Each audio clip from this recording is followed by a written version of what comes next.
సరే నిన్న మనము ఏం చెప్పుకుంటున్నాము? Very good. హరే కృష్ణ మాతాజీ. ఆ, అదే పంచభూతాలు మనసు, బుద్ధి, అహంకారము ఈ 8 కలిపి భౌతిక ప్రకృతిగా అదే భిన్నా ప్రకృతి అని అంటారు. ఉమ్, మహావిష్ణువు యొక్క స్వాంశరూపాలు 3: కారణోదక సాయి, గర్భోదక సాయి, క్షీరోదక సాయి. ఉమ్, కారణోదక సాయి స్వెట్ కోర్స్ నుంచి బ్రహ్మాండాలు ఉద్భవిస్తాయి. గర్భోదక సాయి దాంట్లో ఆ ప్రవేశిస్తారు. తర్వాత ఉమ్. క్షీరోదక సాయి ఆత్మలాగా జీవుల్లో ప్రవేశిస్తారు అని చెప్పేసి అన్నారు.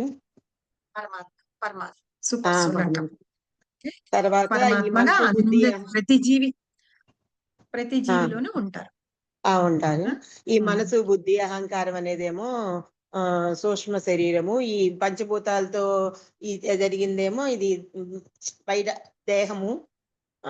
మరి తర్వాత ఏమో ఈ పంచభూతాలు, తర్వాత వాటితో ఉన్నవి ఈ శబ్దము, రసము, గాలి, ఈ 5 కలిపి 10.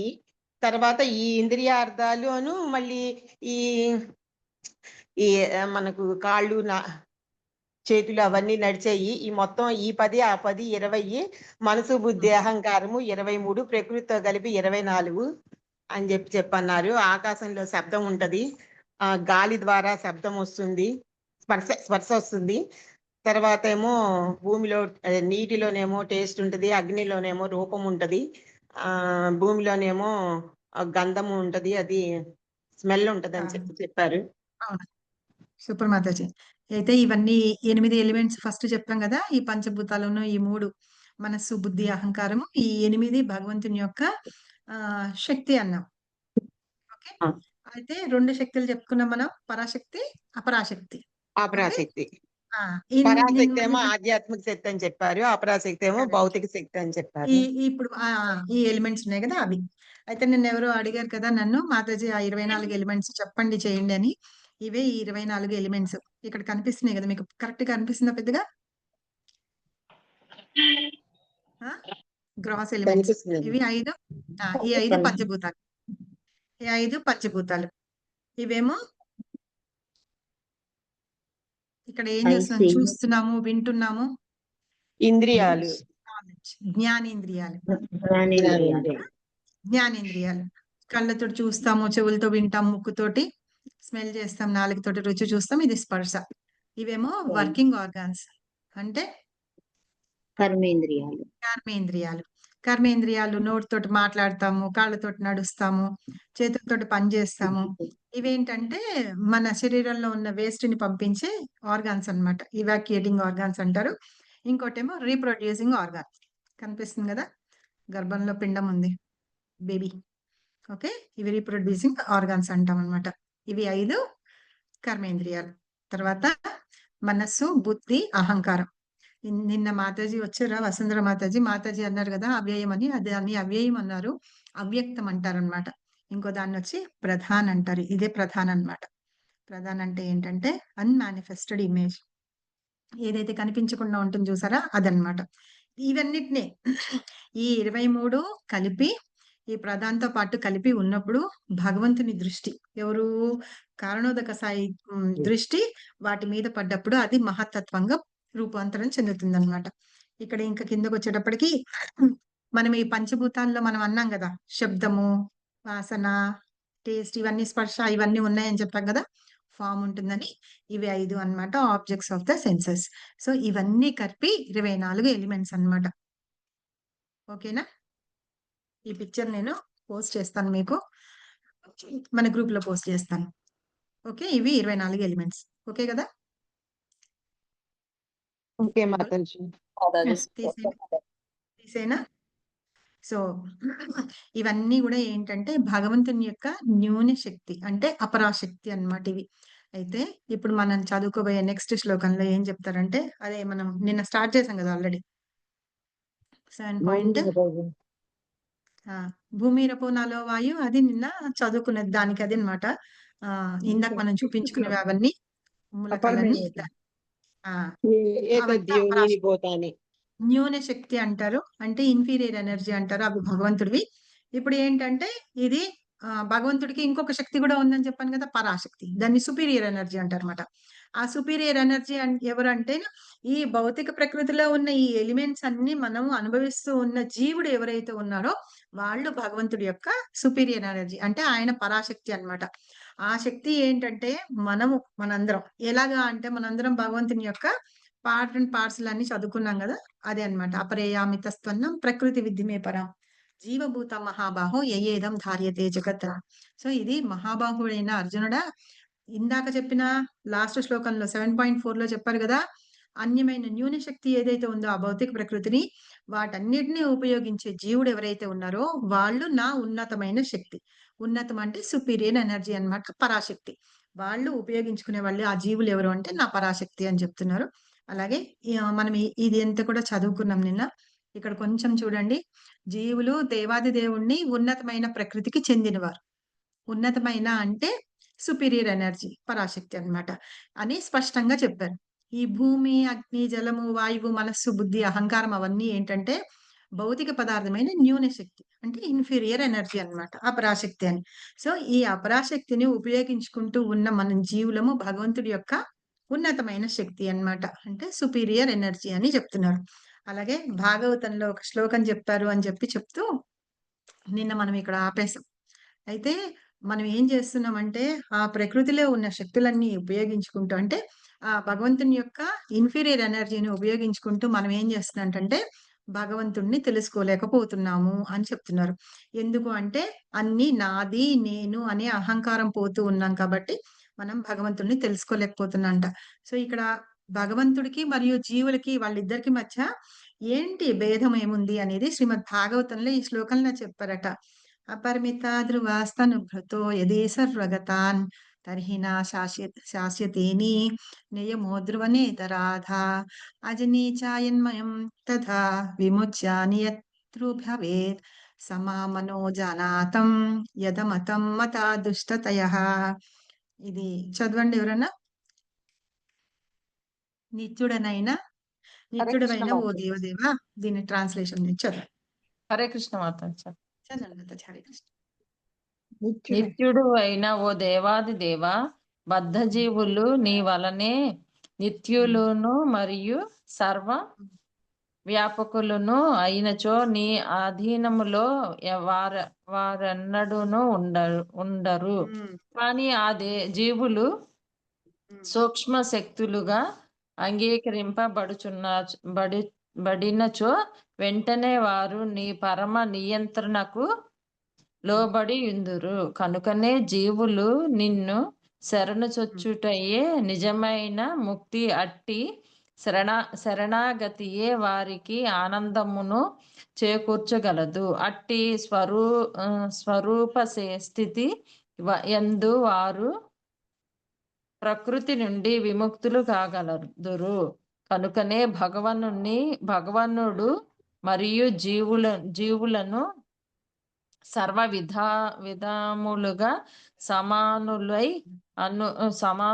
అను అద్వైత్వవాదమును తమ పరిమిత జ్ఞానముతో ప్రతిపాదించు జీవులైన మానవులు దోషపూరితమైన కలుషితమైన అభిప్రాయమును కలిగి ఉన్నట్టి వారగుదురు. దేవాది దేవుడైన శ్రీకృష్ణుడే ఆగండి మాతాజీ. ఒక్క నిమిషం సరే. ఆగండి. ఒక్క నిమిషం ఆగండి. ఇక్కడ ఏం చెప్తున్నారంటే భగవంతుడికి కొన్ని శక్తులు ఉన్నాయన్నాం కదా. వాటిల్లో మనం ఏంటంటే మనం పరాశక్తి అంటున్నారు. అంటే సుపీరియర్ ఎనర్జీ అంటున్నారు. అయితే మనం ఏం చేస్తున్నాంట భగవంతుని శక్తి తీసుకున్నా సరే మనం ఏం చేస్తున్నాం అంటే మనం అన్ని నా అధీనంలోనే ఉన్నాయి. అన్నిటికీ నేనే బాస్‌ని అని మనం అనుకుంటూ ఉన్నాం అన్నమాట. యాక్చువల్‌గా మనం ఏమనుకోవాలి? హరి బోల్. మనం ఏమనుకోవాలి యాక్చువల్‌గా? అన్ని భగవంతుడే అన్ని ఇచ్చాడు, భగవంతుడి వల్లే ఉన్నాయని. భగవంతుడి దయ అనుకో. ఆ! అది ఎక్కడ చెప్పారు చెప్పండి? తారాం యజ్ఞ తపసామని 5థ్ చాప్టర్‌లో చెప్పారన్నమాట. అయితే భగవంతుడు ఏంటంటే భోక్త. ఆయనే ఎంజాయర్ అన్నమాట. ఆయన ఇంకా ఏంటి సర్వ లోకాలకన్నిటికి ఆయన మహేశ్వరుడు. ఇంకా కృష్ణ అందరి గురించి మంచిగా ఆలోచిస్తాడు. ఎవరికీ పక్షపాతంగా ఉండరన్నమాట. అయితే మనం ఏమనుకుంటున్నామంటే మనమే భోక్తలం అనుకుంటూ సార్ ఆ ఆ? బాటిల్ ఇచ్చాను. మనమే భోక్తలం అనుకుంటూ మనం ఏం చేస్తున్నామంటే మనం దాని నుండి బయటకొచ్చి మనమే యజమానులం, మనమే భోక్తలం అనేసి అనుకుంటున్నాం. అది మనం మూర్ఖత్వంతోటి చేస్తున్నాం అన్నమాట. అలా చేసినందువల్ల ఏం చేస్తున్నామంటే మనం భగవంతుడిని శరణు పొందట్లేదు అని. అయితే ఇక్కడ ఏం చేస్తున్నారు? ఎప్పుడైతే మనము సూక్ష్మ శక్తులుగా మనం భగవంతుని యొక్క చెప్పాను కదా! ఒక పెద్ద అగ్ని ఉంటే దానిలో ఉంచి చిన్న నిప్పు రవ్వల్లాగా ఏవైతే ఉంటాయో అవి మనమన్నమాట. ఎప్పుడైతే మనము భగవంతుడి నుంచి వచ్చిన పార్టికల్స్ లాగా సూక్ష్మ జీవులమని మనం అనుకుంటామో, చెప్తామో, అప్పుడు వీటన్నిటికి నియంత్రణకి లోబడి ఉండమనమాట మనం. అప్పుడు భగవంతుడికి ఏదైతే ఉందో వాటిలో మనం లోబడి ఉంటాము అని చెప్తున్నారు. అలా ఉన్నప్పుడు ఏం చేస్తాం మనం భగవంతుడిని శరణు తెచ్చుకుంటాం. అదే నిజమైన ముక్తి అని చెప్తున్నారు. కాబట్టి మనం భగవంతుడిని శరణు పొందాలి. నేను భోక్తని కాదు అని, నేను యజమానిని కాదు అనుకుని భగవంతుడి యజమాని అని తెలుసుకోవాలి అని చెప్తున్నారన్నమాట. అది అలా ఉన్నప్పుడే మనం విముక్తులం అవుతాము అని చెప్పి ఇంకా ఏం చెప్తున్నారు? భగవానుడు మరియు జీవులు సర్వ విధములుగా సమానులే అని అద్వైతవాదాన్ని అంటే ఏకత్వం గదా! భగవంతుడు, మనం జీవులం అందరం ఒకటే అని అంటున్నారన్నమాట. అది తప్పు గదా! భగవంతుడితోటి మనం సమానంగా ఎలా అవ్వగలం? లాస్ట్ శ్లోకంలో చెప్పాము. ఎట్లా అంటే భగవంతుడు షడైశ్వర్య సంపన్నుడు. ఆయనకి మించిన వాళ్ళు ఎవరూ లేరు. ఆయనతో సమానమైన వాళ్ళు గూడా ఎవ్వరు లేరన్నమాట. సో, అలాగా ఆయనకున్న ఐశ్వర్యాలతోటి గాని, వాటితోటి జీవుడెప్పుడు సమానంగా సరితూగలేడు. అదొక్కటి మనం తెలుసుకోవాలి. కాబట్టి అద్వైతవాదాన్ని వీళ్ళు చెప్పుతూ ఉన్నారు చూసారా? అయినా సరే ఏంటంటే, మనం భగవంతుడితోటి సమానం కాదు అని తెలుసుకోవాలన్నమాట. అలా కలుషితమైనవి మనందరికీ 4 దోషాలున్నాయి గదా! ఆ దోషపూరితమై ఆల్రెడీ ఉన్నాం. అలాంటిది ఇంకా దీనితోటి కూడా వెళ్లి మనం భగవంతుడిని తోటి మనం సమానం అని మన అభిప్రాయాల్ని కానీ, మన మైండ్‌లని గాని కలుషితం చేసుకుంటూ ఉన్నంట. కాబట్టి అలా చేయకూడదు అని చెప్పేసి చెప్తున్నారు. అది శ్రీమద్ భాగవతంలో శ్లోకం యొక్క మీనింగ్. హరే కృష్ణ నెక్స్ట్ మాతాజీ, ఇక్కడ నేను చదువుతాను. చదవండి. దేవాది దేవుడైన శ్రీకృష్ణుడే పరమ నియంత్రకుడు. జీవులందరినూ అతనిచే బడేడి వారు. హ్మ్. ఈ జీవులు భగవానునితో గుణైక్యమును కలిగి ఉన్నందున వారందరూ భగవాన్ని ఉన్నతమైన శక్తిగా గుర్తింపబడిరి. కానీ శక్తి పరిమాణంలో వారెన్నడూను భగవానునితో సమానులు కాజాలరు. స్థూలమును సూక్ష్మమును అయిన న్యూన్య శక్తిని భౌతిక పదార్థము వినియోగించు కొన్నప్పుడు ఉన్నత శక్తికి చెందిన జీవుడు తన వాస్తవ ఆధ్యాత్మిక మనస్సును మరియు బుద్ధిని విస్మరించును. జీవునిపై భౌతిక శక్తి ప్రభావమే ఈ విస్మరణకు కారణము. కానీ జీవుడు భౌతికి మాయాశక్తి ప్రభావం నుండి బయటపడినప్పుడు ముక్తిని పొందగలడు. మాయాశక్తి కారణమున జీవుడు అహంకారంచే నేను భౌతిక దేహమును మరియు ఈ భౌతిక వస్తువులన్నిటిను నావి అని భావమును కలిగి ఉండును. అన్ని విధముల భగవానునితో సమానుడనును భావముతో సహా సమస్త భౌతిక భావముల నుండి విముక్తుడైనప్పుడు జీవుడు తన నిజ స్వరూపమ స్థితిని గుర్తించును. అనగా శ్రీకృష్ణ భగవాన్ని వివిధ శక్తులలో జీవుడు ఒకడని, అట్టి జీవుడు భౌతిక సంపర్కము నుండి విడివడినప్పుడు పరిపూర్ణ కృష్ణ చైతన్యమును ముక్తిని పొందునని గీత నిర్ధారించుచున్నట్లు మనము నిశ్చయించవచ్చును. హరే కృష్ణ. Thank you Mataji. ఇక్కడ ఏం చెప్తున్నారు? భగవంతుడే నియంత్రికుడు. ఆయనే ద్వారానే సృష్టి, స్థితి, లయ అన్ని జరగబడుతూ ఉంటాయి. ఈ ప్రపంచాన్ని అంతరిని మెయింటైన్ చేసేది, నియంత్రించేది భగవంతుడు అనమాట. అయితే భగవంతుడి చేత నియంత్రింపబడుతున్నాం మనమందరం. కానీ జీవులు ఏమనుకుంటారట? భగవంతుడితో మనకి అన్ని గుణాలు, ఎందుకంటే ఆయన నుంచి వచ్చాం కాబట్టి మేము ఆయన ఒకటే అని చెప్పేసి వాళ్ళు భగవంతుని యొక్క ఉన్నతమైన శక్తిగా మనం గుర్తింపబడిన ఈ జీవుడు ఏం చేస్తాడంటే ఆయన నుండి వచ్చిన ఈ ఇన్ఫీరియర్ ఎనర్జీ ఉంది చూసారా? ఈ భౌతిక ప్రకృతిలో వాటి మీద మనం మోహంతోటి అవి వినియోగించుకున్నప్పుడు మనం ఏం చేస్తా అంట? భగవంతుడు పేరు లేడు, ఆయన నేను ఒకటే అనుకుంటాంట. ఎప్పుడైతే అలా అనుకుంటూ ఉంటామో అప్పుడు మనకి మాయలో పడినట్టు లెక్క. అప్పుడు మనకి అజ్ఞానం వచ్చింది అని చెప్తున్నారు. అదే బుద్ధిని విస్మరిస్తాము అని అంటే మనం ఆధ్యాత్మికంగా వచ్చాం, అక్కడి నుంచే వచ్చాం గానీ ఇక్కడికి వచ్చిన తర్వాత ఈ ప్రకృతి వీటన్నిటిలోనే చూసి మనం ఏం చేస్తున్నాం? మనం ఆ న్యూన శక్తి ఏదైతే ఉందో దానికి లోబడిపోతున్నాం. లోబడిపోయినప్పుడు మనము బుద్ధిని కోల్పోతున్నంట. కాబట్టి ఏం చేస్తారంటే అలా కోల్పోయినప్పుడు ఏం చేస్తున్నాం మనము? భగవంతుడిని కాదు అని చెప్పి నేనే బాస్‌ని, అన్నీ నేనే అని అనుకుంటున్నాం. ఇంకొకటేంటి మనం భగవద్గీతలో సెకండ్ చాప్టర్‌లో చదువుకున్నాం. నేను ఈ భౌతిక దేహం కాదు ఆత్మని అని అనుకోవాలి. కానీ నేనే ఈ భౌతిక దేహాన్ని నేనే అని అన్నీ నేనే ఎంజాయ్ చేయాలి. అన్నీ నావే అనుకుంటూ ఎలా అయితే భావన కలిగినప్పుడు మనిషి చాలా అహంకారానికి పోతూ ఉంటాడు. మాయలో పడిపోతూ ఉంటాడనమాట. ఈ రకంగా భగవంతుడితోటి సమానం అని గూడా అనుకుంటూ ఉంటారు చూసారా? అలాంటి వాళ్ళు ఏం చేస్తారంటే ముక్తి అనేది దొరకదనమాట. వాళ్ళకెప్పటికి ముక్తి దొరకదు. ఎప్పుడైతే జీవుడు కృష్ణుని యొక్క శక్తుల్లో నేను ఒకడిని. భగవంతుడికి 3 శక్తులున్నాయని చెప్పాము. వాటిల్లో మనం గూడా తటస్థ శక్తి అని చెప్పాం గదా! అది గూడా ఆయన శక్తే. మాయ గూడా ఆయన శక్తి. సో, ఇవన్నీ కూడా మనం కూడా భగవంతుని యొక్క శక్తి అని మనం ఎప్పుడైతే అర్థం చేసుకుంటామో, అప్పుడే మనం ఏంటంటే కృష్ణ చైతన్యంలో ముందుకు వెళ్తాము. అప్పుడు మనకి ముక్తి అనేది లభిస్తుంది అని ఇక్కడ ఇందులో చెప్తున్నారనమాట. ఇక్కడ వరకు ఓకేనా? అర్థమైందా ఈ శ్లోకం? భగవంతుడికి ఎన్ని శక్తులున్నాయి? మనము ఎలా అహంకారంతో పోతున్నాము? కాకపోతే మనం భగవంతుని శరణాలను పొందాలి అని. అది పొందకుండా మనం ఉంటున్నాం కాబట్టి, ఇంకా ఈ భౌతికత్వంలో ఇంకా కొట్టుమిట్టాడుకుంటూ, మళ్ళీ ఇదే జనన మరణ చక్రాల్లో మళ్ళీ చేసుకుంటూ, మళ్ళీ ఈ భూమి మీదకొస్తున్నాము. ఈ దుఃఖాలయంలో మనం ఉంటూనే ఉన్నాం అన్నమాట. ఎప్పుడైనా సరే మనం ఏదైనా కోరుకుంటామనుకోండి, ఆ కోరికని భగవంతుడు తీరుస్తూ ఉంటాడనమాట. పిల్లల కోరిక తీర్చడం తండ్రి డ్యూటీ గదా! అలా భగవంతుడు మన కోరికల్ని తీరుస్తూ ఉంటాడనమాట. అది ఇక్కడ ఈ శ్లోకంలో మనకి చెప్పిన విషయం. ఓకే. నెక్స్ట్ శ్లోకం చదువుకుందామా? ఇది చాలా మంచి శ్లోకము. ఇప్పుడు మనం ఏం చదువుకుంటున్నాం? భగవంతుడు సర్వకారణ కారణుడు ఎలాగా అని. ఆ! ఫస్ట్ శ్లోకంలో ఏం చెప్పుకున్నాము? ఆయనకి ఈ భౌతిక ప్రకృతిలో ఉన్న ఎలిమెంట్స్ అన్నీ భగవంతుని యొక్క న్యూని శక్తి, ఇన్ఫీరియర్ ఎనర్జీ అనుకున్నాం. తర్వాత రెండో శ్లోకంలో 7.5లో మనం జీవులందరం కూడా భగవంతుని యొక్క ఉన్నత శక్తి, సుపీరియర్ ఎనర్జీ. మనం ఏం చేస్తున్నాము? సుపీరియర్ ఎనర్జీ అయినా సరే, ఆ ఇన్ఫీరియర్ ఎనర్జీని మనం వాడుకుంటూ, మనం భగవంతుడిని మర్చిపోతున్నాము. మర్చిపోయి ఉంటున్నాం కాబట్టి ఇలా ఉన్నామని. కానీ భగవంతుడిని సర్వకారణ కారణం అని తెలుసుకోలేకపోతున్నాం. ఆయన ఇంకా సర్వకారణ కారణుడు ఎలా అవుతాడట అంటే, చాలా మంచి శ్లోకము. గుర్తుపెట్టుకోవచ్చు ప్రతిసారిను. మత్తః పరతరం నాన్యత్ కించిదస్తి ధనంజయ మయి సర్వమిదం ప్రోతం సూత్రే మణిగణా ఇవ. చదువుతారా? రిపీట్ చేయించిన. హరే కృష్ణ. మత్తః పరతరం నాన్యత్. ఆ! మత్తః పరతరం నాన్యత్ కించిదస్తి ధనంజయ మయి సర్వమిదం ప్రోతం సూత్రే మణికణా ఇవ.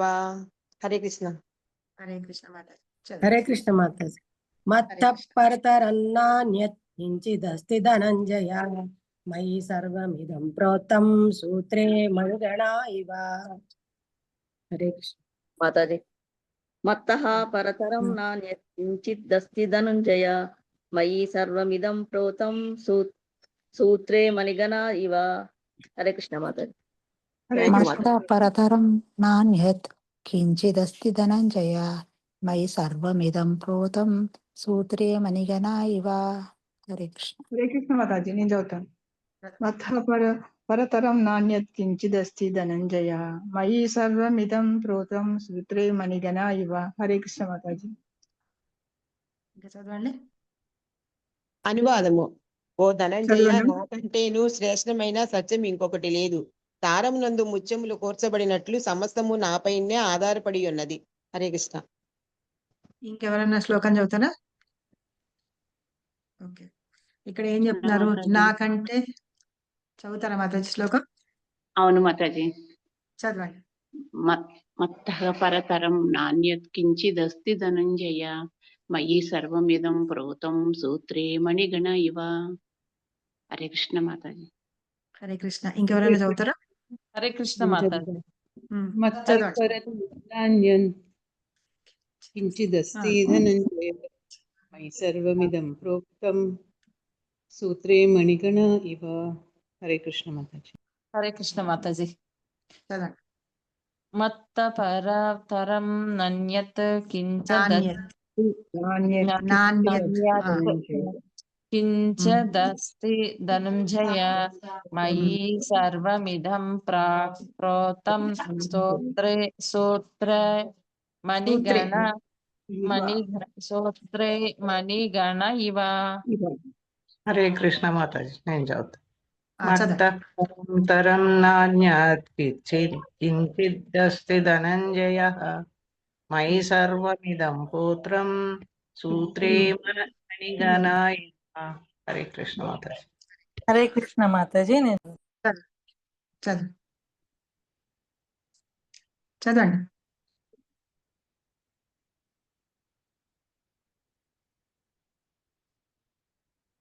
చదవండి మాతాజీ.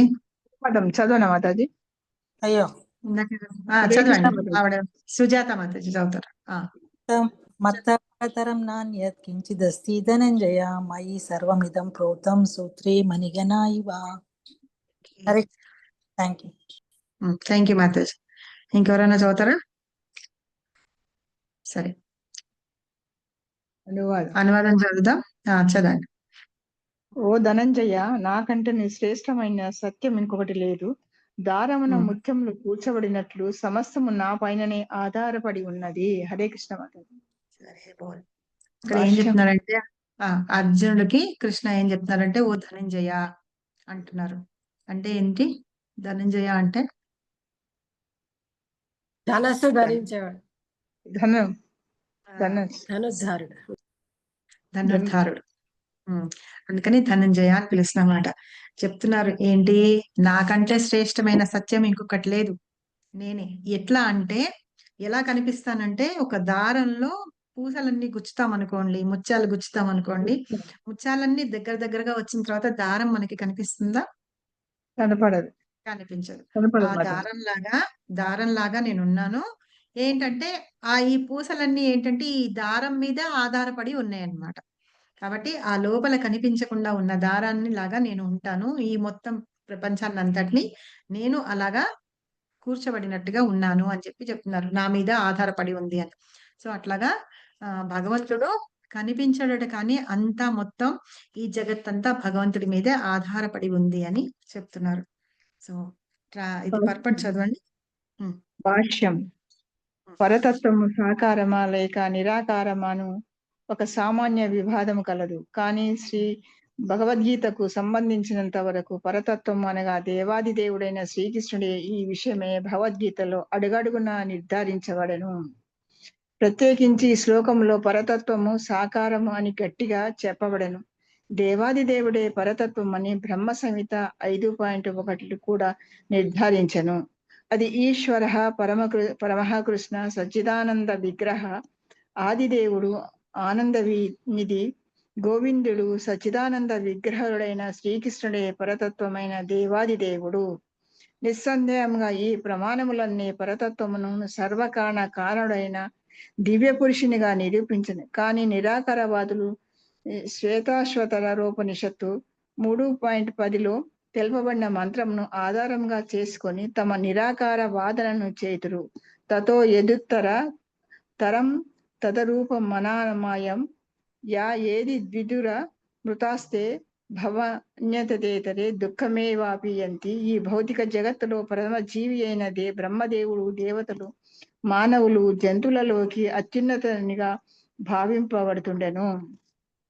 కానీ ఆ బ్రహ్మదేవునకు అతీతముగా భౌతిక రూపము లేనట్టి మరియు భౌతిక కల్మష రహితమైన తత్వము పరమ పురుషుడు మరొకటి కలదు. అతడిని ఎరిగిన వాడు అతనికి వలనే భౌతికాతీతుడవ్వగా అతడిని ఎరుగని వారు భౌతిక దుఃఖములను అనుభవింతురు. చదువునా మాతాజీ?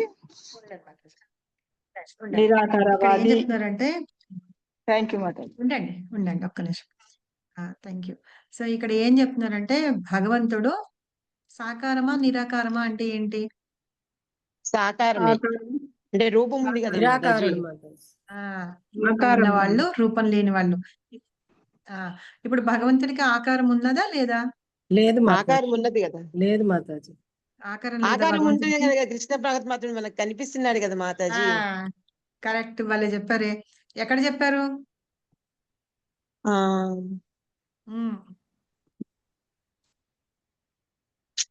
ఎక్కడెక్కడ శ్వేతాశ్వత చెప్పారు మీకు ఏమన్నా గుర్తుందా? ఆ, శ్వేతాశ్వత ఉపనిషత్తులో అక్కడ చెప్పారు. అక్కడ వేరేగా చెప్పారట. మాయావాదులు ఏం చెప్పారు, నిరాకారవాదులు చెప్పారట. దాన్ని పట్టుకొని ఏదో చెప్పారు. కానీ భగవంతుడికి రూపం ఉంది. మనం శ్రీమద్ భాగవతాన్ని తీసుకుంటే గనక ప్రతి భక్తుడు భగవంతుని యొక్క రూపాన్ని కొలుస్తూ ఉంటారు. మొన్న మనం ఆబిడ్స్ టెంపుల్ కి వెళ్ళాం. అక్కడ చూసారా మాతాజీ, పెద్ద ఫోటో పెట్టుంది. భీష్మ పితామహుడు ను కృష్ణుడు చక్రం తీసుకొని వెళ్తూ ఉంటే అర్జునుడు కాలు పట్టుకొని ఉన్నారు. సుదేష్ణ మాతాజీ చూసారా? ఎస్ స్వర్ణారెడ్డి మాతాజీ. మాతాజీ. సో చూసారు మాతాజీ. సో ఆ భగవంతుడికి రూపం లేకపోతే ఎలా వచ్చారు అక్కడ? ఉన్నది. ఒక్కొక్క భక్తుడు తనకి ఇష్టమైన రూపంలో. మనం ఏం చదువుకుంటాము? 5 రకాల రసాల్లో పూజ చేస్తారు కదా, భగవంతుడిని ప్రార్థిస్తారు కదా. ఏం చెప్పండి? శాంతరసము, వాక్యరసం, రసము, ఆ, వాత్సల్య రసము, అక్షరరసము, మాధుర్య రసము, రసము, భక్తి మాధుర్య రసం, శాంతము, సఖ్యము, తర్వాత దాస్య, వాత్సల్యము, రూప, దాస్యము. మాధుర్య, వాత్సల్య. సూపర్. సో మీకు అందరికి బావచ్చు. సో ఇట్లా చేసేటప్పుడు ఒక్కొక్క రూపానికి, అంటే ఇప్పుడు వాత్సల్య రూపం అనేటప్పటికి మనం చిన్ని కృష్ణుని యశోదానందన్ అక్కడ కనిపిస్తున్నాడు కదా భగవంతుడు. మనం అవును. చదువుకున్నాం కదా దామోదర అష్టకంలో, లసత్ అవును. కుండలం గోకులే వ్రజమానం. సరే, అధరాలు ఎలా ఉన్నాయట? బింబా ఫ్రూట్ లాగా ఉన్నాయట భగవంతుడికి, ఇలా కొట్టుకుంటూ. తర్వాత ఈ చీక్స్ అన్ని రెడ్ రెడ్ గా ఇట్లా ఉన్నాయట. బ్లూ కలర్ లో ఉన్నాడట. అలాగా మనం చదువుకుంటూ ఉంటాం. అలాగే గోపికలు కూడా, ప్రతి భక్తుడు భగవంతుణ్ణి అలాగా రూపాన్ని కొలుస్తూ ఉంటారన్నమాట. అది సాకార రూపం. అంటే భగవంతుడికి రూపం ఉందా అంటే ఉంది అనే చెప్పాలి. మనం మామూలుగా రోజు ఇది చదువుతాం కదా, కుంతి మహారాణి ప్రేయర్స్ లో కూడా చదువుతాం కదా. ఆవిడ ఎట్లా కొలుస్తుంది? ఆయన కళ్ళు అన్ని పంకజం. మాతాజీ చెప్పండి, స్వర్ణ మాతాజీ. నమ పంకజనాభాయ, నమ పంకజనేత్రాయ, పంకజ నేత్రాయ, పంకజనేత్రాయ. నమః. అలాగా భగవంతుడు పద్మంలాగా ఉంటాడట. అలాగా ఒక్కొక్కళ్ళు వాళ్ళ మనసుకి నచ్చినట్టుగా భగవంతుడి రూపాన్ని ఆల్రెడీ భాగవతంలో ఉంది, భగవంతుడు ఎట్లా ఉంటాడని. అలాగే మనము ఇది చెప్తాం కదా, చిన్నప్పుడు మనం ఏం చదువుకునే వాళ్ళం? ఒక చిన్న శ్లోకం ఉండేది. చేత వెన్న ముద్ద చెంగల్వ పూదండ బంగారు మొలతాడు పట్టుదట్టి. సన్నిధాయత్తులు, చిరుమువ్వ గజ్జలు, చిన్ని కృష్ణ నిన్ను చేరి కొలుతూ. సో ఇప్పుడు ఎట్లా ఉన్నాడు కృష్ణుడు? చేతల్లో వెన్న ముద్ద పెట్టుకొని, బంగారు మొలతాడు కట్టుకొని అట్లా ఉన్నాడు కదా. తల నెమలి మీద పింఛం పెట్టుకొని తల మీద అట్లా ఉన్నాడు. అలాగా భగవంతుడి యొక్క రూప వర్ణన ఉంది, ఎక్కడన్నా ఉంది. కాబట్టి ఏంటంటే సాకారం. నిరాకారం అంటే ఆకారమే లేకుండా అంత ప్లెయిన్ గా ఉండడం అన్నమాట. దాన్ని నిరాకారం అంటాం. మళ్ళా భగవంతుడిని మనం ఇన్ని రకాల కొలుస్తూ ఉంటాం. అయితే ఇక్కడ ఏం చెప్తారంటే భగవద్గీతలో అది నిర్ధారించారు అని. పరమతత్వం అంటే ఏంటంటే అబ్సల్యూట్ ట్రూత్ అన్నమాట. ఆ భగవంతుడే నిజమైన సత్యం, ఆయనే పరమాత్ముడు అనేది భగవద్గీతలో కూడా మనకి చెప్పారు. ఇంకా ఏంటి, ఎందుకు ఎలాగొచ్చిందంటే భగవంతుడు స్వయంగా వచ్చి నేనే భగవంతుడని ఆయనే చెప్తున్నారు కదా. నేనే భగవంతుడిని కాబట్టి నాకే పూజించండి, నన్నే శరణు పొందండి, మీరు ఏం చేసినా నా కోసం చెయ్యండి అని అన్ని చెప్తున్నారు కదా భగవంతుడు. సో ఆయన అక్కడ చెప్పారు కదా. సో నేను దేవుణ్ణి అని స్వయంగా కృష్ణ పరమాత్ముడే చెప్తున్నారు అనమాట. ఇంకా బ్రహ్మ సంహితలో 5.1 లో ఏం చెప్తున్నారంటే ఆయనే ఈశ్వరుడు, ఆయనే పరమః, ఆయనే కృష్ణ సచ్చిదానంద విగ్రహుడు అని చెప్తున్నారు అనమాట. భగవంతుడు సచ్చిద్ ఆనంద విగ్రహ రూపం అన్నమాట. కాబట్టి ఆయన ఎప్పుడు ఆహ్లాదంగానే ఆనంద నిధి అంటారు భగవంతుడిని. సో అలాగా సచ్చిదానంద విగ్రహుడైన శ్రీకృష్ణ పరమాత్ముడే, ఆయనే దేవదేవుడు. కాబట్టి ఆయనకి ఆకారం లేకుండా అయితే లేదు, సాకారంలోనే ఉన్నారనమాట. అయితే ఇక్కడ ఏం చెప్తారంటే నిస్సందేహంగా మనం అది తెలుసుకోవాల్సిన విషయమే. ఆయనే అన్నిటికీ కారణాలకి కారణుడు అని. మనము చిన్నప్పటి నుంచి మనం తెలుసుకుంటాం భగవంతుని ఆజ్ఞ లేనిదే చీమైనా కుట్టదని, ఆయన ఆజ్ఞ లేకపోతే చెట్టు ఆకైనా కదలదని అని చెప్పుకుంటాం కదా. సరే, ప్రతిదీ కూడా భగవంతుని యొక్క కనుసన్నల్లోనే జరుగుతూ ఉంటాయి. వానలు పడాలన్నా, ఎండ రావాలన్నా, ఏం చేయాలన్నా కూడా భగవంతుని యొక్క కనుసన్నల్లోనే జరుగుతూ ఉంటాయి అన్నమాట. మొన్ననే మనకి గోవర్ధన పూజ అయింది. గోవర్ధన పూజ అప్పుడు కూడా ఏం చెప్పారు? ఆ ఇంద్రుడు అహంకారం పోతున్నాడు, అతను చేసే డ్యూటీ అతను చేయాలి. అలాంటప్పుడు అతను చేసే డ్యూటీ చేస్తున్నప్పుడు అతనికి ఎందుకు పూజ చేయాలి? అతనికి చేయకండి అని చెప్తారనమాట కృష్ణుడు. అందుకని గోవర్ధనగిరికి పూజ చేయమని చెప్తారు. సో, కాబట్టి ఏంటంటే ఇలాగా భగవంతుడు ఆకారంతోటే ఉన్నారు. సాకారంతోటే ఉన్నారు. ఆయనని ఇలాగా మన పురాణాల్లో గూడా మన వీటన్నిటిలో గూడా చెప్తారు. శ్రీమద్ భాగవతంలో అయితే భాగవతం నిండా తన భక్తులందరూ కొలిచేదంతా ఆయన యొక్క రూపాన్ని కొలుస్తూనే ఆయనే గురించి చెప్తూ ఉంటారనమాట. మనం ఇంకొక విషయం చెప్తాను నేను. మనం రోజు టెంపుల్స్‌లో ఇస్కాన్ అన్ని టెంపుల్స్‌లోనే శృంగార ఆరతి చేస్తారు. పొద్దున మంగళారతి అయిపోతుందా, తర్వాత క్లోజ్ చేసేసి భగవంతునికి డ్రెస్ అన్నీ చేంజ్ చేస్తారనమాట. అక్కడ మెయిన్ డైటీస్ ఉంటాయి చూసారా? ఆ డైటీస్‌కి బట్టలు చేంజ్ చేస్తారనమాట. చేంజ్ చేసినప్పుడు పాడతారు ఒకటి. శృంగార ఆరతి అదే పాడతారనమాట. తెలుసా ఎవరికన్నా? బ్రహ్మ సంహితలో 2 శ్లోకాలు పాడతారు.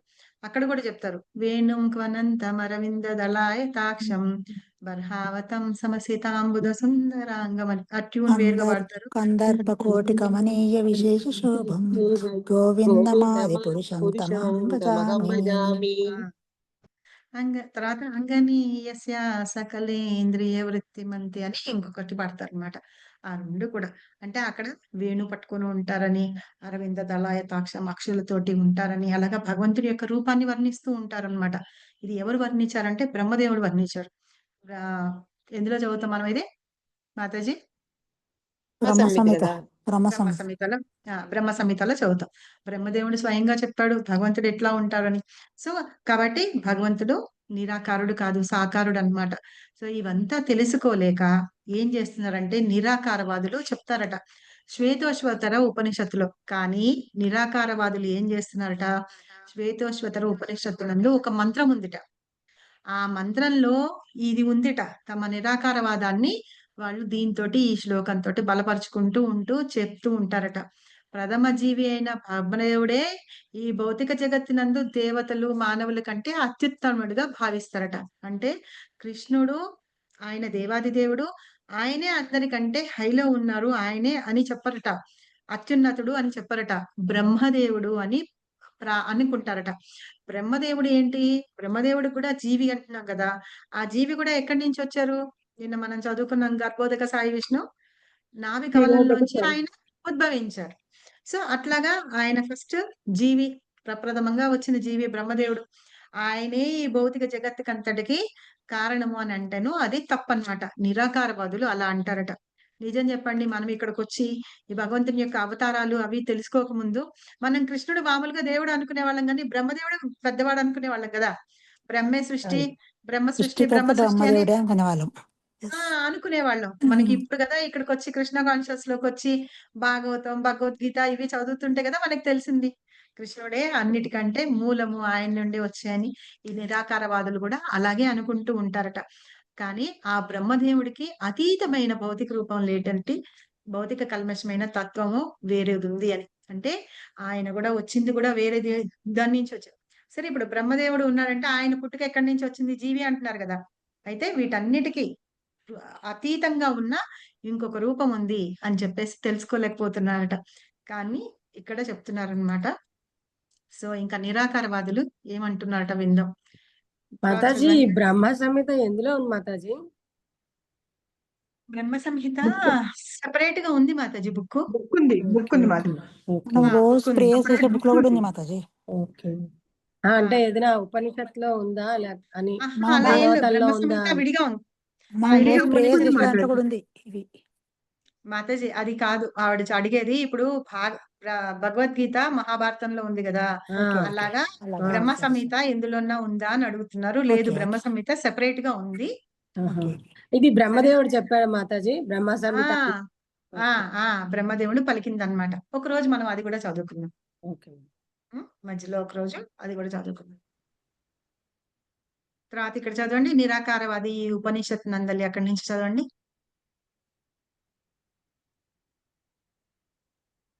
హరే కృష్ణ మాతాజీ. చదవండి. నిరాకారవాది ఈ ఉపనిషత్తు వాక్యము నందలి అరూపం ఆరూపం అను పదమునకు మిక్కిలి ప్రామాణ్యమితుడు. వాస్తవమునకు ఈ అరూపం అను పదము నిరాకారమును సూచించటలేదు. అది పైన ఉదహరింపబడిన బ్రహ్మ సంహిత నందు వర్ణింపబడినట్లు సచ్చిదానంద స్వరూపమును సూచించుచున్నది. శ్వేతాశ్వతరోపనిషత్తు నందలి 389 ఇతర శ్లోకములు కూడా ఈ విషయమునే నిర్ధారించుచున్నవి. వేదేహమేతం పురుషం మహంతమాదిత్య వర్ణం తమసః పరస్తాద్ తమేవ విదిత్యాది మృత్యువేది నాణ్యః పందా విద్యతే యనాయ. యస్మాత్ పరం నపరమస్తి కించిత్ యస్మన్యాణియో నజ్యానోస్తి కించత్ వృక్ష ఇవ స్తభో దివి తిష్టత్యేక స్తేనేదం పూర్ణం పురుషేణ సర్వం. భౌతికములైన తమోభావములన్నింటికి అతీతుడైన దేవాది దేవుడిని నేను ఎరుగుదును. అతనిని ఎరిగిన వాడే జనన మరణ బంధముల నుండి విముక్తుడు కాగలడు. ఆ పరమ పురుషుని కూర్చిన ఈ జ్ఞానము కంటే విముక్తికి మరొక మార్గము లేదు. స్క్రీన్ పైకి ఏమన్నా అంటే నేను చదువుతాను.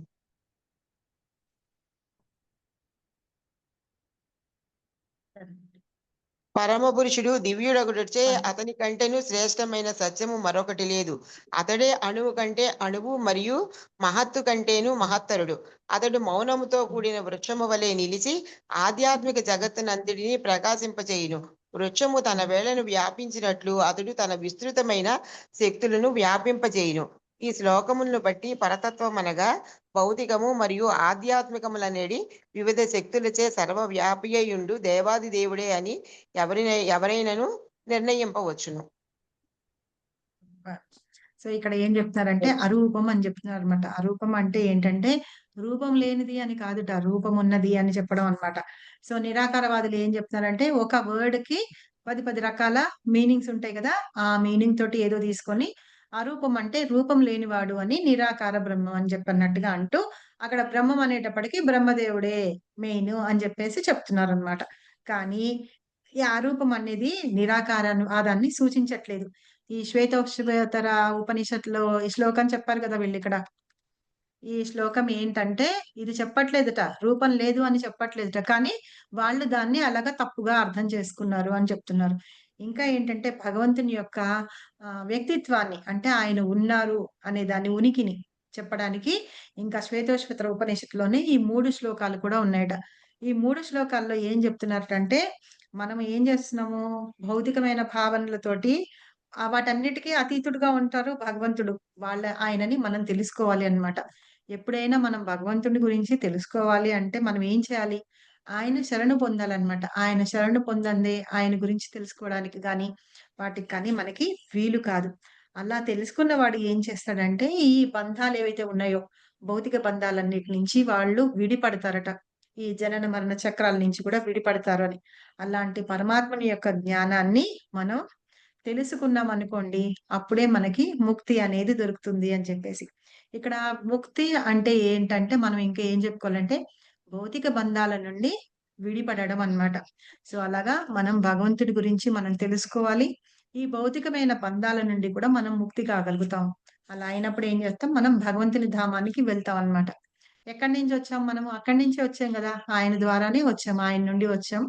అప్పుడు మన ఇంటికి మనం వెళ్ళిపోతాం అన్నమాట. అదే బ్యాక్ టు గాడ్ హెడ్ అంట. అలాగా ఇంకొక శ్లోకంలో ఏం చెప్తున్నారు, ఆ భగవంతుడు ఎట్లా అంటే ఆయనని మించిన సత్యం అనేది ఇంకొకటి లేనే లేదు. ఆయనే అబ్సల్యూట్ ట్రూత్ అంటాం. అందుకనే ఆయన అణువు కంటే మరి మహత్తు కంటే కూడా మహత్తరుడు. అణువు కంటే కూడా అణువు అంటే చిన్న అణువు. ఎట్లా అంటే మనం ఇప్పుడు ఆత్మ ఎట్లా ఉంటుంది, ఏ సైజ్ లో ఉంటుంది అని మనం చదువుకున్నాం, గుర్తుందా ఎవరికన్నా? మాతాజీ అది కేశాగ్రంలోని 10,000వ వంతు పరిమాణం ఉంటుందని చెప్పారు. అవును, 10,000వ వంతు ఉంటుందన్నమాట. దాన్ని మనం ఎవరన్నా కంటితోటి చూడగలుగుతామా? చూడలేం. అలాగా భగవంతుడు కూడా ఏంటంటే అణువు కంటే కూడా చిన్న అణువు లాగా ఉంటారట. కానీ మనకి తెలియదన్నమాట ఆయన ఎంత గొప్పవాడంటే. ఆయన చేసే మహత్తుల కంటే మహత్తరుడు మనకెవరికి అర్థం కావు. కృష్ణ చేసే లీలలు ఎవరికన్నా అర్థం అవుతాయా? మనకెవరికి ఆయన చేసే లీలలేమి అర్థం కావన్నమాట. ఆయన జ్ఞానం ఇచ్చిన అంటే భగవంతుడు స్వయంగా జ్ఞానాన్ని ప్రసాదించాడు ఎవరికి? బ్రహ్మదేవుడికి. హృదయం ద్వారా జ్ఞానాన్ని ప్రసాదించాడు.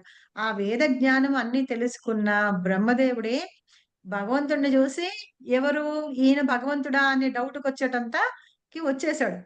సో అట్లాగా భగవంతుడు చేసే లీలలన్నీ చాలా గొప్పగా ఉంటాయన్నమాట. అతడు ఎట్లా ఉంటాడటంటే మౌనంతో కూడిన వృక్షంలాగా నిలిచి ఉన్నట్టుగా ఉంటాడట. అలాగా మొత్తం ఆధ్యాత్మిక జగత్తునంతటికి ప్రకాశం అంతా అందిస్తూ ఉంటాడట. ఎలాగా విస్తరించి ఉన్నాడంటే మనం ఇప్పుడు ఏం చెప్పుకున్నాం, సర్వకారణ కారణం అంటున్నాం కదా. ఏ కారణానికి ఏ కారణమో అలా అంటే దానికి చెప్తుందనమాట. ఒక పెద్ద వృక్షం ఎలా అయితే ఉండి దాని వేళ్ళు అన్ని చోట్ల విస్తరించి ఉంటాయి. కొన్ని పెద్ద పెద్ద చెట్లు చూడండి సంవత్సరాల పాటు ఉంటే గనక వాటివి ఇంకొక కిలోమీటర్ పక్కన తవ్వితే కూడా అక్కడ వేళ్ళు దొరుకుతూ ఉంటాయి మనకి.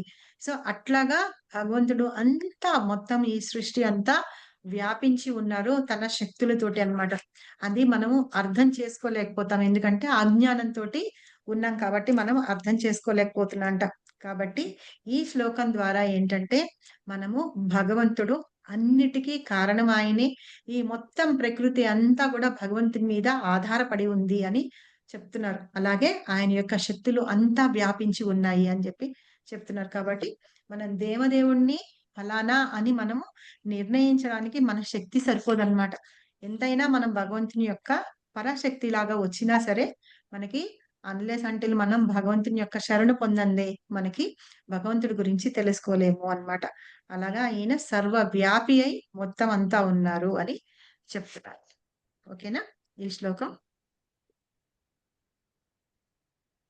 హరి బోల్. Okay Mataji.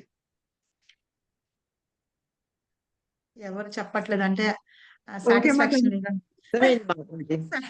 Satisfaction లేదన్నట్టుంది. Mataji Mataji. satisfaction ఉంది. సాటిస్ఫై కాలేదా? అయిన మాతాజీ. అర్థమైంది మాతాజీ. అర్థమైంది మాతాజీ. సరే. సో నెక్స్ట్ శ్లోకం కూడా మనం స్టార్ట్ చేద్దాము. దైవీ హేషగుణమయీ మమ మాయా దురత్యా మామేవయే ప్రపద్యంతే మాయామేతం తరంతి తే. ఇప్పటి వరకు మీకు ఏమైనా డౌట్స్ ఉన్నాయా ఎవరికన్నా? ఏం లేదు మాతాజీ. మిగతా వాళ్ళు ఏం లేవు మాతాజీ. లేవు ఎవరికి ఏం మాతాజీ. డౌట్స్ లేవంటే ఈ లేదు. శ్లోకం చెప్పుకుందాం. 7.24 మాతాజీ. 7.14. 7.14.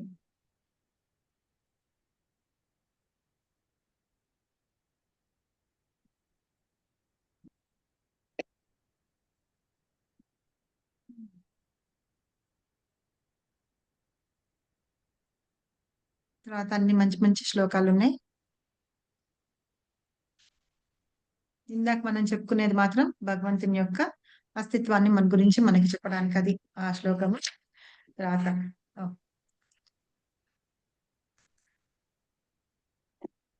దేవీ హేషగుణమయీ మమ మాయా దురత్యయా మామేవ ఏ ప్రపద్యంతే మాయామేతం తరంతి తే. హరి బోల్. హరే కృష్ణ మాతాజీ. గుణమయీ దైవీ హేష మయా గుణమయీ మమ చదవండి మాతాజీ. ఎవరో ఒకరు చదవండి. మీరు చదవండి మాతాజీ. దైవీ హేష గుణమయీ మమ మాయా దురత్యయా మామేవ ఏ ప్రపద్యంతే మాయామేతాం తరంతి తే. హరే కృష్ణ. హరే కృష్ణ మాతాజీ. దైవీ హేష గుణమయీ మమ మాయా దురత్యయా మామేవ ఏ ప్రపద్యంతే మాయామేతాం తరంతి తే. హరే కృష్ణ మాతాజీ. హరే కృష్ణ మాతాజీ. దైవీ హ్యేషా గుణమయీ మమ మాయా దురత్యయా మామేవ ఏ ప్రపద్యంతే మాయామేతాం తరంతి తే. హరే కృష్ణ. హరే కృష్ణ మాతాజీ. హరే కృష్ణ మాతాజీ చదవండి. దైవీ హేషా గుణమయీ మమ మాయా దురత్యయా మామేవ ఏ ప్రపద్యంతే మాయామేతాం తరంతి తే. హరే కృష్ణ మాతాజీ. Thank you Mataji. హరే కృష్ణ హరే మాతాజీ. కృష్ణ మాతాజీ. చదవండి మాతాజీ. దైవీ హేష గుణమయీ మమ మాయా దురత్యయా మామేవ ఏ ప్రపద్యంతే మాయామేతం తరంతి తే. హరే కృష్ణ మాతాజీ. హరే కృష్ణ. హరే కృష్ణ మాతాజీ. దైవీ గుణమయీ మమ మాయా దురత్యయా మామేవా ఏ ప్రపద్యంతే మాయామేతం తరంతి తే. హరే కృష్ణ మాతాజీ. హరే కృష్ణ.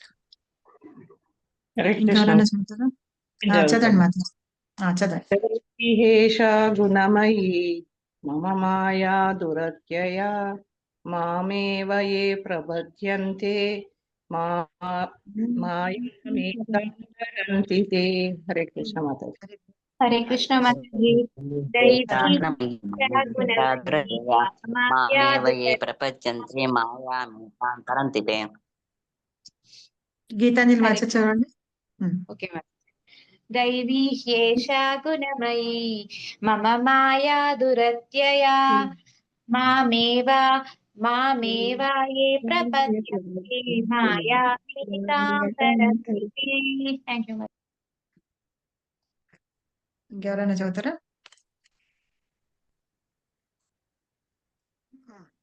చదవండి, ట్రాన్స్లేషన్ చదవండి ఎవరైనా. అనువాదం. హరే కృష్ణ మాతాజీ చదవండి. చదవనా మాతాజీ, ఎవరైనా చదువుతారా? చదవనా మాతాజీ? నేను చదవనా మాతాజీ? చదవండి ఎవరో ఒకళ్ళు. భౌతిక ప్రకృతికి సంబంధించిన త్రిగుణములతో కూడిన నా ఈ దైవీ మాయ నిశ్చయముగా దాటశక్యము కానిది. కానీ నన్ను శరణు పొందిన వారు దీనిని సులభంగా దాటగలుగుదురు. హరే కృష్ణ మాతాజీ. ఇక్కడ 2 మాయలు ఉన్నాయన్నమాట. తెలుసా ఎవరికన్నా?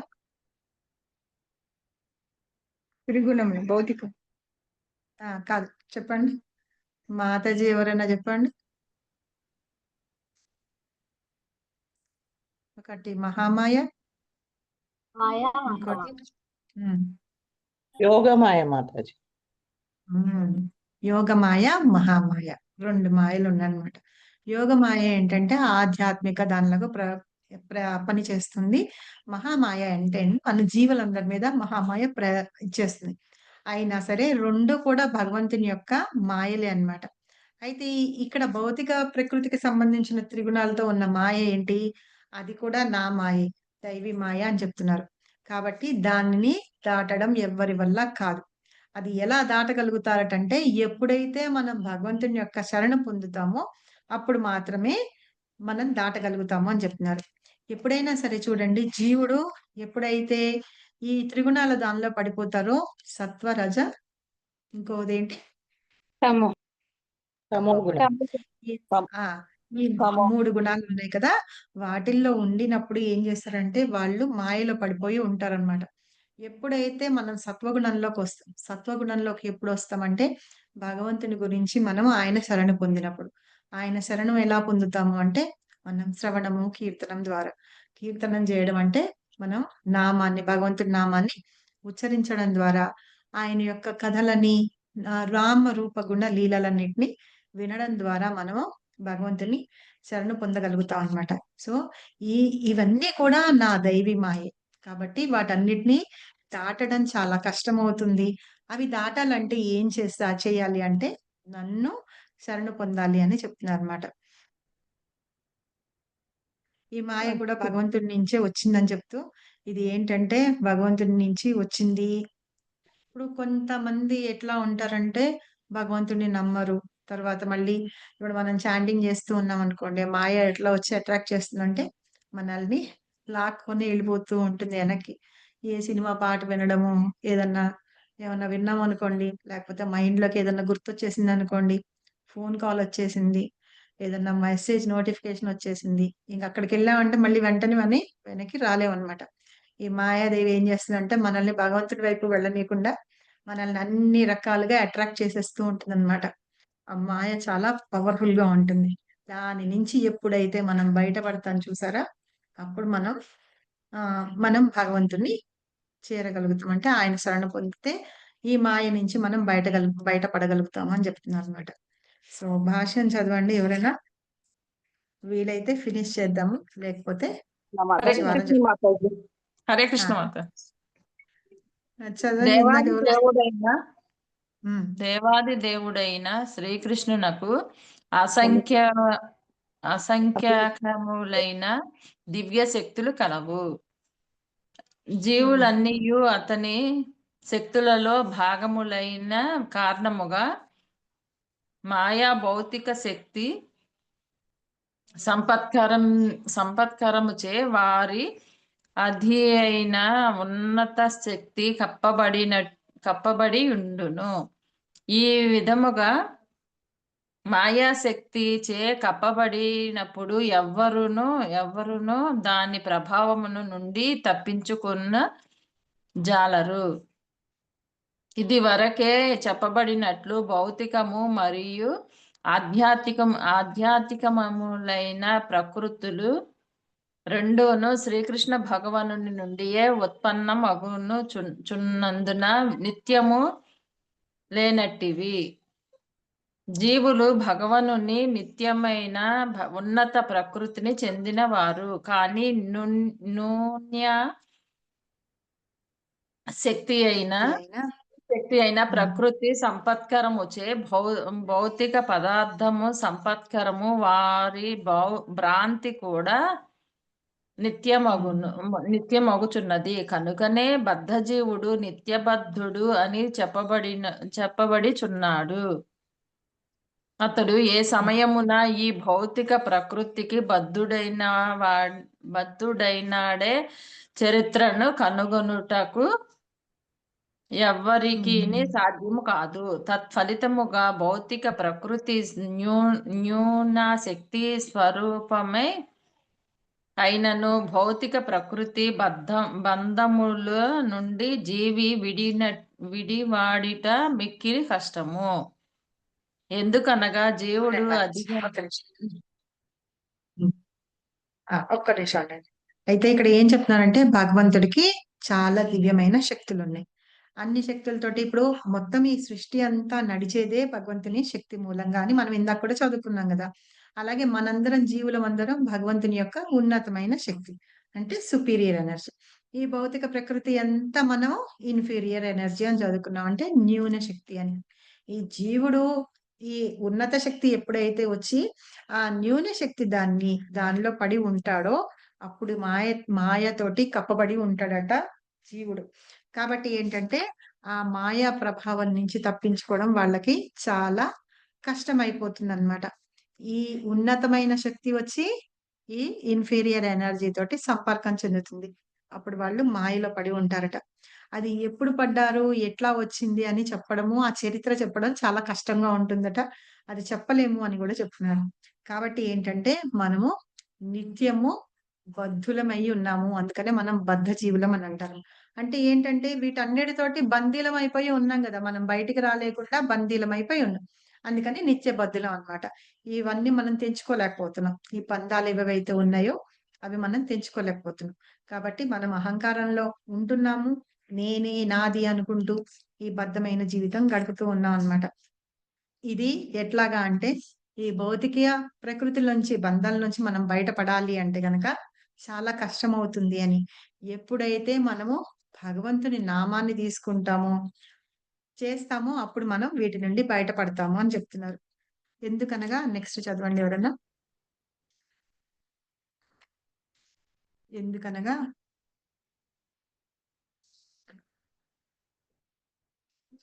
ఇందాకెవరో చదువుతానన్నారు కదా, అందుకనే ఆ మాతాజీని ఆపేశాను. చదవనా మాతాజీ?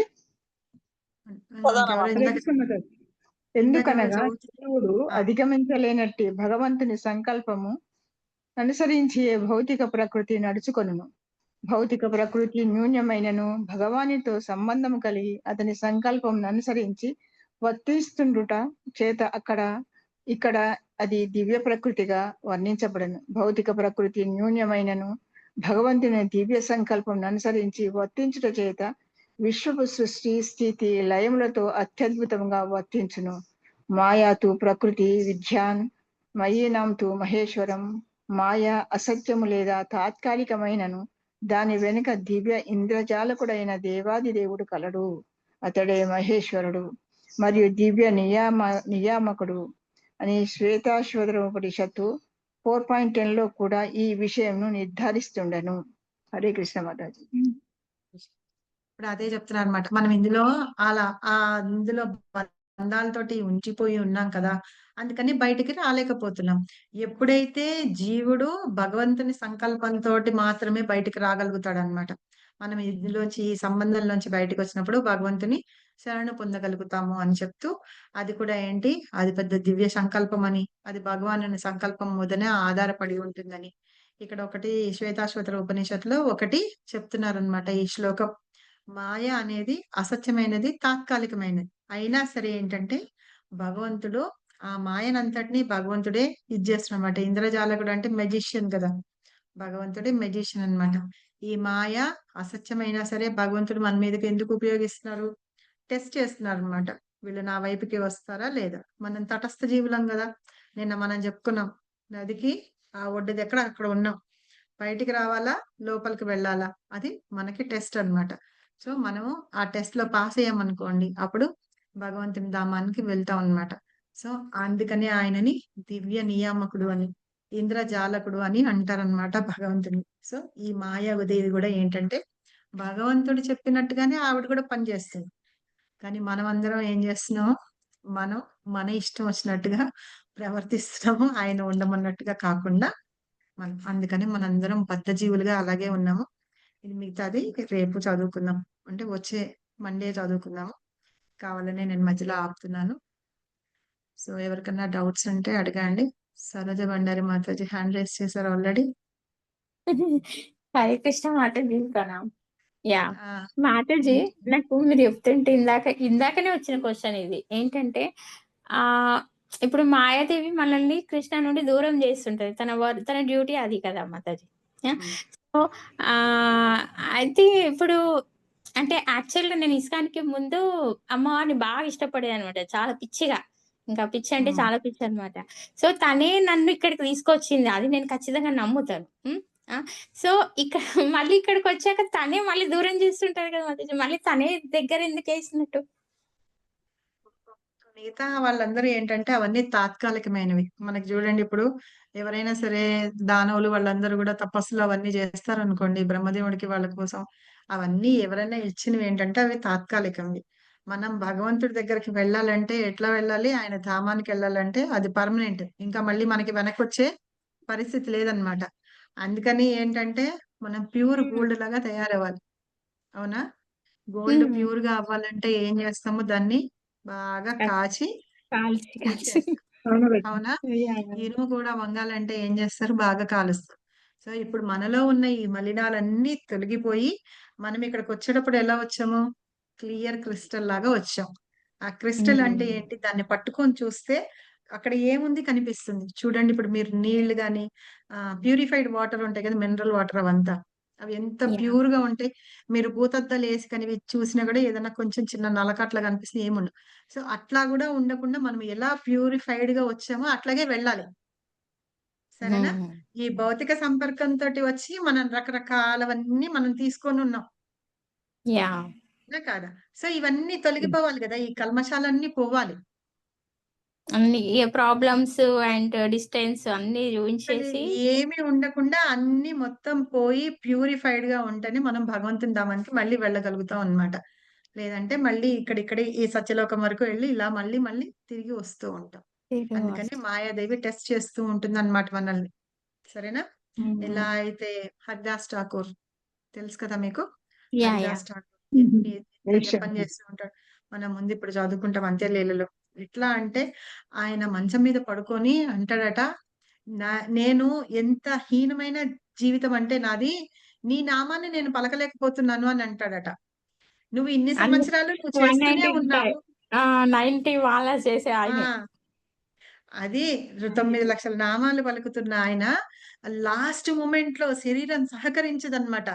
సహకరించినప్పుడు మహాప్రభు వస్తే అంటాడట, "హరిదాస్ ఏంటి ఏంటి ఏమన్నా కావాలా?" ఏంటి అని అంటేను, "నాకేం కావాలి ఈ నాలుకతోటి నేను నీ మాల పట్టుకొని నేను హరినామాన్ని జపించలేకపోతున్నాను" అని అంటాడట. అలాంటి పరిస్థితి మనకెప్పుడన్నా రాగలుగుతుందా? ఎప్పుడు మాల తీసి పక్కన పెట్టేసి వేరే పనుల మీదకెళ్దామా అని ఉంటుంది గదా మనకి. సో, కరెక్టే హరిదాస్ మాతాజీ. ఠాకూర్ హ్మ్. యాహ్! అలాంటి భక్తుడినిట లాస్ట్ మొమెంట్‌లో మహాప్రభు ఇలా చేతులతోటి ఎత్తి తీసుకెళ్ళి అక్కడ మళ్ళీ మా ఆయన సన్యాసి ఆయన దగ్గర ఉండవు గదా! అందుకని తీసుకొని హ్మ్. వెళ్ళి అక్కడ ఆ గ్రామంలో వాళ్ళందరి దగ్గర నుంచి డబ్బులు తీసుకొనొచ్చి దాన్ని ఇది చేస్తారనమాట. లాస్ట్ రైట్స్ ఏవున్నాయో అవి మహాప్రభు స్వయంగా చేస్తాడట. మనకి తెలుసు చైతన్య మహాప్రభు స్వయంగా కృష్ణుడే అని తెలుసు. అలాంటి హ్మ్. మహాప్రభువునే ఆయన్ని అంత గొప్పగా ఇది చేయగలిగాడు అంటే, అతని ఎంత భక్తి చేసి ఉండి ఉన్నారు. అవునా? కరెక్టే. మేబీ ఆయన కరెక్ట్. బి బ్రహ్మదేవుడే అయ్యుండొచ్చు. అయినా ఆ భక్తుడనేవాడు ఎలా ఉండాలి? అలా ఉంటే భగవంతుడికి ఎంత ఆ! ఇష్టమవుతాడని హరిదాస్ ఠాకూర్‌ని పట్టుకొని ఏడుస్తారట మహాప్రభు. మనకి భక్తుడు ఎలా ఉండాలని చూపించడానికి. చూపించడానికి. ఆ! మనకి ఎందుకు అంటే అది టెస్టింగ్ కాదు. మనం వెళ్ళిపోవాలి గదా! వెళ్ళిపోవాలన్నప్పుడు యాహ్! ఏ టైంలో అన్నా మాయాదేవి వచ్చేసేయొచ్చు. మనం సౌరభముని కథలు చదువుకున్నాము. విశ్వామిత్రుడి కథ అన్నీ చదువుకున్నాం గదా! ఎంత గొప్పగా ధ్యానం చేస్తాడు చెప్పండి. కరెక్టే. అవునా? హ్మ్. చేసినప్పుడు చిన్న ఖాళీ అందెల మువ్వలకి వాళ్ళ ధ్యానం పోతుందా అంటే భగవంతుడి పోతుంది. మీద ఆ! అంత గొప్ప గొప్పగా తపస్సులు చేసి బ్రహ్మర్షి అయ్యాడు తర్వాత తెలుసుకొని. అలాగా మనం కూడా అలా చేయాలి అంటే ఏంటంటే, ఈ మాయ అనేది ఏదైతే ఉందో అది మన దరిదాపులకు కూడా రాకుండా ఉండాలన్నమాట. యాహ్! అలాగా మనం అంటే అంత చేయగలం. బావున్నప్పుడు చేయగలుగుతాం ఓకే. కానీ బాలేనప్పుడు కూడా చేస్తేనే ఆయనకి నిరూపించినట్టుగా. ఆ! అయితే ఏంటంటే, మనం బాగున్నామా? బాగలేదా? ఎండ తగులుతుందా? వాన పడుతుందా? అని ఆలోచించాలన్నమాట మనకి బృందావనంలో ఉన్న మన గోస్వాములందరూ. మీకు గుర్తుందా జీవ గోస్వామి అక్కడ నది దగ్గర కూర్చొని జపం చేసుకుంటూ, ధ్యానం చేసుకుంటుంటే, పులులు గూడా వచ్చి నీళ్లు తాగడానికి వస్తూ ఉంటే, కృష్ణుడు పట్టుకొని, కర్ర పట్టుకొని కాపలా కాస్తుంటాడక్కడ. ఆ! ఆ! పులులు ఆయన డిస్టర్బెన్స్ పులులు అవ్వకుండా. తినేయకుండా. ఆ! ఈవిడొచ్చి రాధారాణి వచ్చి పళ్ళు ఏసి ఆయనకి షేడ్ పడుతూ ఉంటుంది. సో, అట్లాగా వాళ్ళు ఏం చేస్తున్నారో ఏంటి అని వాళ్ళకి సోయ ఉండదన్నమాట ఎలా ఉన్నా. ఇంకా మనం చెప్తాము సనాతన గోస్వామి రూ రూప గోస్వామి అనుకుంటా. ఆయన్ని సనాతన గోస్వామి. ఆయన్ని తిట్టి పంపించేస్తే వీళ్ళతోటి నువ్వు వాగ్వాదం చేస్తావంటే అంత గొప్ప రచనలు చేస్తాడన్నమాట. అంత జ్ఞానం కూడా ఉంది జీవ గోస్వామికి. నువ్వు వెళ్ళిపో అసలు నా దగ్గర ఉండొద్దు. నీకింత అహంకారమా ఇట్లాగా అని చెప్పి పంపించేస్తాడు. వాళ్ళ దానిలో నువ్వు తప్పులు పడతావా ఇది అని.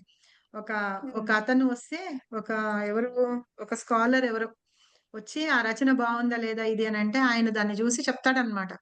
ఇందులో ఇక్కడ ఇట్లా రాయకూడదు, ఇట్లా రాయాలని చెప్తాడు. జీవ గోస్వామి. చెప్తే "నువ్వసలు ఎళ్ళిపో ఇక్కడి నుంచి అంత పెద్దాయన్ని పట్టుకొని, స్కాలర్‌ని పట్టుకొని ఇట్లా చెప్తావా" అంటే వెళ్ళిపోతాడు. వెళ్ళిపోయి నన్ను తిట్టాడు, నన్నన్నాడు అని జెప్పి బాధపడలా. ఎళ్లి ఎక్కడో గుహలో కూర్చొని మళ్ళీ రాస్తూనే ఉన్నాడు. అక్కడేమో భయంకరమైన మొసళ్ళు అవి ఉన్నాయన్నమాట అక్కడ. అయినా సరే భయం లేదు. అవి తినేస్తాయేమో అని కూడా భయం లేదు. అవి చూసి భయపడడం ఏమీ లేకుండా అలాగే కూర్చున్నాడు. 2, 3 రోజులయింది, వారం రోజులయింది కనిపించకపోతే అప్పుడు సనాతన గోస్వామి వచ్చి అడిగితే, "నువ్వు ఇలాగ అన్నావా?" అని చెప్పేసి, "ఎళ్లి రా నువ్వు" అనంటే, "నువ్వు వద్దులే" అని అంటాడు. అంటే "రా నువ్వు ఆయన తీసుకురమ్మన్నాడు నిన్ను" అని చెప్పి తీసుకెళ్తాడన్నమాట. సో, అట్లాగా వాళ్ళు భక్తులు అలా చేసేది అలా ఉంటుంది. భగవంతుని భక్తి అని. అప్పుడు కూడా కూర్చొని తన రచనలన్నీ రాసుకుంటూనే ఉంటాడు. నన్నిలా అన్నారు అలాగని ఉండదన్నమాట. అలాగా మనం ఆ స్థితికి ఎప్పుడొస్తాం?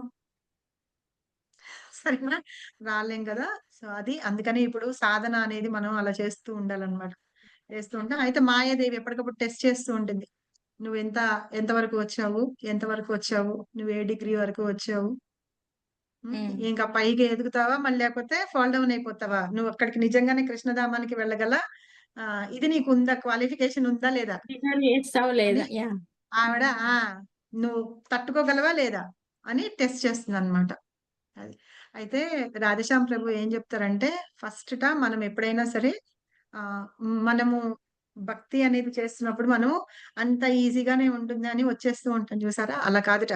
నిజమైన జీవితంలో గూడా ఫస్ట్ కష్టాలని అధిగమించడానికి మనం ట్రై జేయాలట. కష్టాలని అధిగమించడానికి ఒక కొండ ఇది చూపిస్తారన్నమాట పిక్చర్. నేను రేపు వీలైతే నెక్స్ట్ వీక్ క్లాస్‌లో మీకు చూపిస్తాను. కొండ ఇట్లా ఉంటుందన్నమాట. దాని మించి ఎక్కుతూ ఎవరైతే కష్టపడి పైకి చేరుతారో చూసారా? వాళ్ళు తర్వాత ఈజీగా ఉంటుంది వాళ్ళకి జీవితం అంతా. ఎందుకంటే కష్టాలకి అలవాటు పడ్డారు గదా! వాళ్ళు. ఎలా కష్టపడాలి అని తెలుసుకున్నారు. కష్టం అంటే ఏంటి అని తెలుసుకున్నారు కాబట్టి వాళ్ళ జీవితము హాయిగా ప్రశాంతంగా ఉంటుందట. ఎవరైతే జీవితం మొదటి నుంచి ముందు నుంచి ఆనందంగా, ఫ్రీగా నడుపుతూ ఉన్నారనుకోండి, వాళ్ళకి కొంచెం కష్టం వచ్చేటప్పటికి వాళ్ళ బాధ అనిపిస్తుంట. అలాంటి వాళ్ళే తొందరగా సూసైడ్‌లు చేసుకోవడం అవన్నీ చేస్తూ ఉంటారనమాట భరించలేమని. కాబట్టి జీవితంలో అసలు కష్టం అంటే ఏంటి తెలుసుకోవాలి. అదే భక్తిలో గూడా. మనం ఒకసారి వచ్చిన తర్వాత మాయాదేవి పెట్టే టెస్ట్‌లకి మనం చూసి, ఆహా! నువ్వొచ్చావు నాకు తెలుసు. నువ్వొచ్చి నన్ను డిస్టర్బ్ చేస్తున్నావు గదా! నేను ఇంకా పెద్దగా చేస్తాను. పెద్దగా అరెస్ట్ చేస్తామనుకోండి. అప్పుడు మాయాదేవి వాళ్ళని పట్టుకోలేని బబని పారిపోతుందనమాట. అలాగా మాయాదేవిని మనం తరిమి కొట్టొచ్చు. మనం అలాగా తనకి అందుకని ఛాలెంజ్ ఇచ్చేలా ఉండాలి. ఆ! అలాగా ఉండాలి. అది. అలాగా మనం చేస్తుంటే గనక మనం భక్తిలో ముందుకు వెళ్తాం అన్నమాట. అది. అంటే అందుకని మాధవి మాయాదేవిని టెస్ట్ ఇప్పుడు చేస్తుంది. మాతాజీ ఇప్పుడు మాయాదేవి మనకి టెస్ట్ చేయడం తన డ్యూటీ ఓకే. అయితే మాతాజీ ఇప్పుడు తను టెస్ట్ చేసే ప్రాసెస్ మన కర్మ ప్రకారం మనకిచ్చే పనిష్మెంట్ వైజే ఉంటదా? మనం పనిష్మెంట్లు గాని అవన్నీ దానికి ఉండదు. దానికి ఇదిగా ఉండదు. మనం ఇప్పుడు ఎట్లా చేస్తామో దాన్ని బట్టి ఉంటుంది. మనం మళ్ళీ 'హరిదాస్ ఠాకూర్‌ని' చూస్తే గనక ఎంతమంది పాపం కొట్టారు. అక్కడ 7, 8 ప్లేసెస్‌లో మార్కెట్ ప్లేసెస్‌లో పట్టుకొని "నువ్వు హరినామం చేస్తావా? నువ్వు ముస్లింవి గదా! వదిలేసేయ్" అని చెప్పి కొట్టారు. కరెక్టే.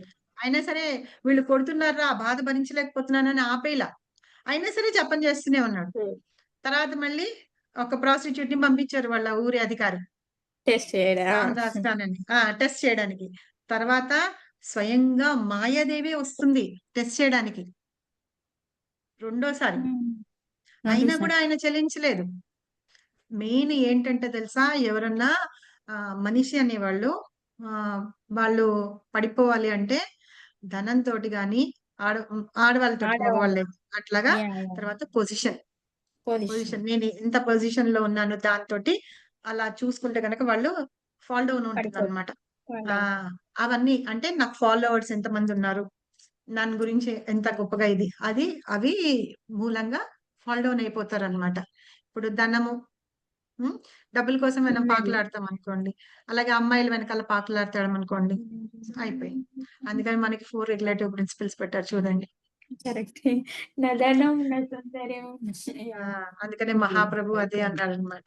అదే మాట చెప్పారు. నా ధనం, నా జనం, నా సుందరీం అని. సో వాటి మీద మనం వెళ్ళడానికి ఉండకుండా ఉండాలి. అయితే మాయాదేవి వీళ్ళు నిజంగానే తగ్గారా?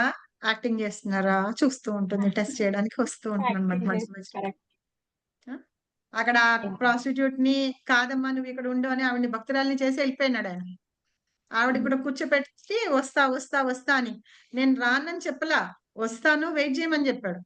కూర్చోపెట్టి జపం చేస్తూ ఉన్నాడు. ఆవిడ కూర్చుంది చక్కగా తెల్లారింది. ఆవిడంతట ఆవిడే వెళ్ళిపోయింది. మళ్ళీ వచ్చింది. 2 రోజులు అయ్యేటప్పటికి మూడో రోజుకి ఆవిడే ఆ హరినామాన్ని పా చెప్పేస్తూ ఉందన్నమాట. భౌతికంగా కూడా అంతే. ఇప్పుడు ఏదన్నా పాటొస్తుందనుకోండి సినిమాలో పాట ఏదన్నా, ఆ పాట కొంచెం సేపు ఒక 2 నిమిషాలు, 3 నిమిషాలు వినండి. మీరు అక్కడి నుంచి అంటే ఇప్పుడు మనం ట్రాఫిక్ సిగ్నల్‌లో ఉన్నాము. ఒక ఆటోలోనో, ఇందులోనో పాటొస్తుంది. అది విన్నాము. మనం కొంచెం దూరం వెళ్ళిపోయిన తర్వాత సిగ్నల్ అయిపోయి మనం ముందుకెళ్ళిన తర్వాత ఆటోమేటిక్‌గా ఆ పాట మనం పాడతాం. మీరు చూడండి ఎప్పుడన్నా. కరెక్టే. మనంతట మనకి తెలియకుండా పాడేస్తాం. బై అలాగే డిఫాల్ట్ వస్తదా? వచ్చేస్తుంది. అలాగే భగవంతుడి నామాన్ని అందుకనే కూర్చోపెడతాడన్నమాట. కూర్చోబెట్టి చెప్పిస్తూ ఉంటాడన్నమాట. మా ఇంటికి కూడా మా తమ్ముడు పిల్లలు వాళ్ళొస్తారు గదా! మా ఇంట్లో అది మోగుతూ ఉంటుంది 24 గంటలు హరే బాక్స్ కృష్ణ. పెడతాం.